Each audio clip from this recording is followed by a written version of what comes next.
So Donald Trump just froze $89 billion in Canadian government and institutional accounts held in American banks. He used the same legal authority that the United States has used to freeze the assets of Iran, Russia, North Korea, Syria, and Venezuela. The International Emergency Economic Powers Act, the financial weapon reserved for enemy states and terrorist organizations. And he just deployed it against America's closest ally. Mark Carney's response came within 6 hours, and it didn't just counter the freeze, it triggered the largest single-day movement of foreign sovereign assets out of American financial institutions in the history of the global financial system. $2.3 trillion in motion. Because of one sentence Carney said to every government on the planet. Warren Buffett called it the most self-destructive financial decision by an American president since Nixon closed the gold window in 1971. But here's the part that should make everyone in Washington physically ill. Trump froze $89 billion that was barely there. Canada had already moved its money quietly over the previous 90 days. The freeze was a gun pointed at an empty vault, and Carney used it to convince the entire world to empty theirs. Let me walk you through what Trump actually did. The executive order was signed Sunday evening and took effect Monday morning.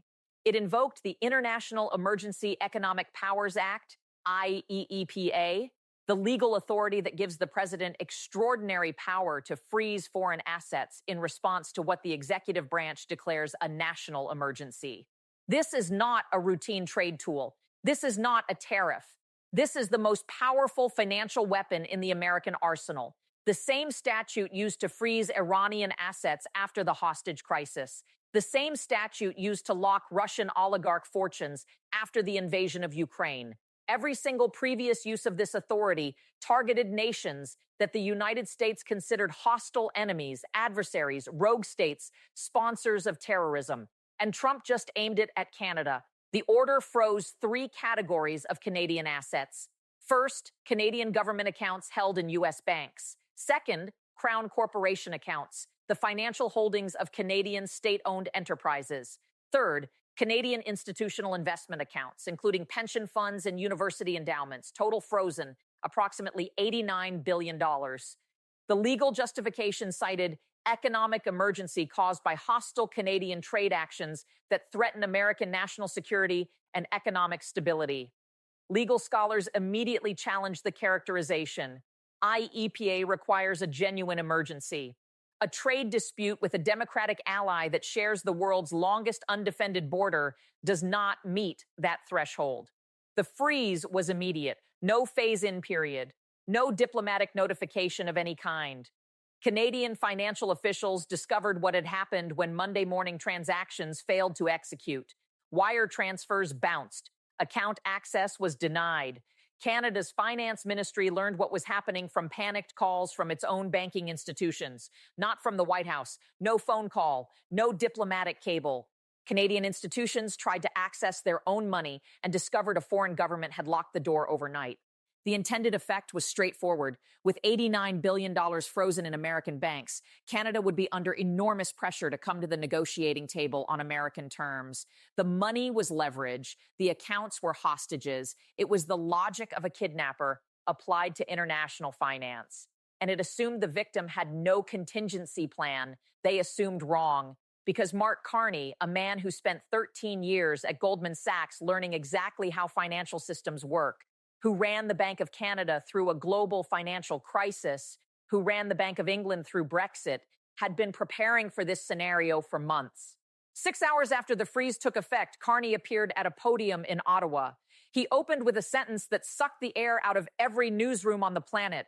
I want to assure Canadians and the international community that Canada's financial position is secure.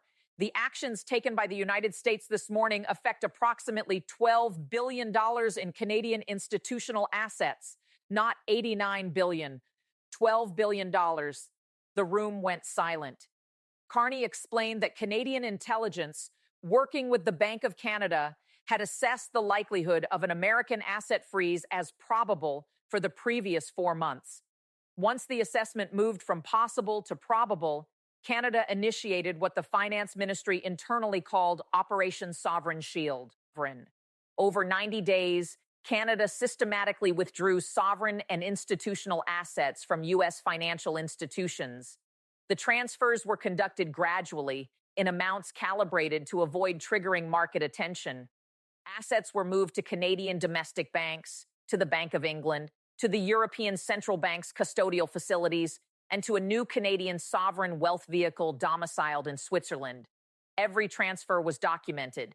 Every receiving institution was prearranged.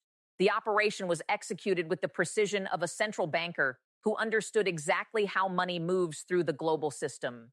Of the 89 billion the United States believed it was freezing, 77 billion had already been transferred. What remained, approximately 12 billion, was deliberately left in place, residual balances in accounts that would have raised alarms if fully emptied.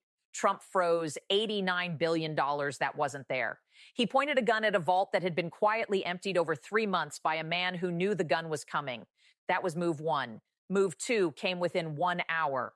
Canada froze all American government and corporate assets held in Canadian financial institutions under the Special Economic Measures Act.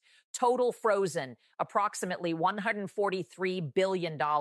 This included U.S. corporate subsidiary operating accounts across every major American company doing business in Canada, American pension fund investments in Canadian equities, U.S. government securities held through Canadian intermediaries, American bank branch operating capital.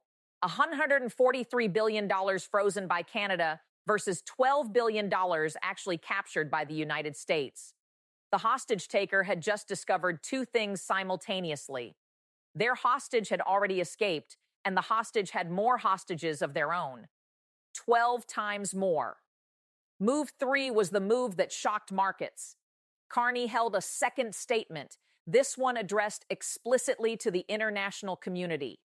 If the United States of America will freeze the financial assets of its closest ally, a NATO partner, a G7 nation, a Five Eyes intelligence partner, then no nation's assets held in American financial institutions are safe, not European assets, not Japanese assets, not Korean assets, not Australian assets.